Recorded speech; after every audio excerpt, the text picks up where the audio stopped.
Well, out there to you, we're just thinking about whether or not this part of the market is a buyer or seller. And the reason that you would want to think about this is how the economy works.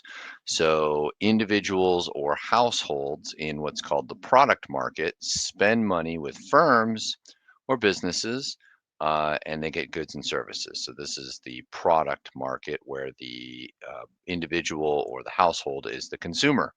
Now, the individual is also the supplier of labor and any other resources needed by the firm to produce those goods and services. So more production means more consumption. More consumption means more production, needing more labor, more other resources.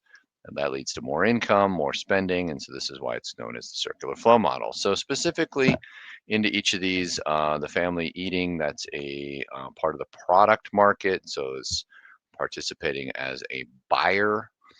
Person getting a haircut, it's another buyer situation where there's consumption happening.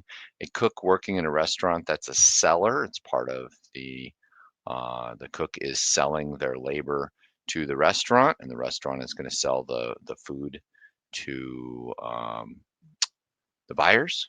A proud owner of a new home. Well, they are a buyer until they decide to sell it, in which case then they would be the seller. So they're the buyer of the new home.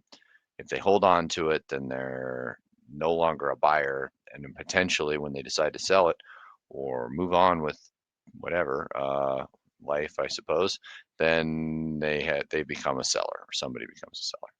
The owner of a used car potentially is a seller. They purchased the car at some point, but then at some point they may choose to sell it. And that's how to think about those types of questions.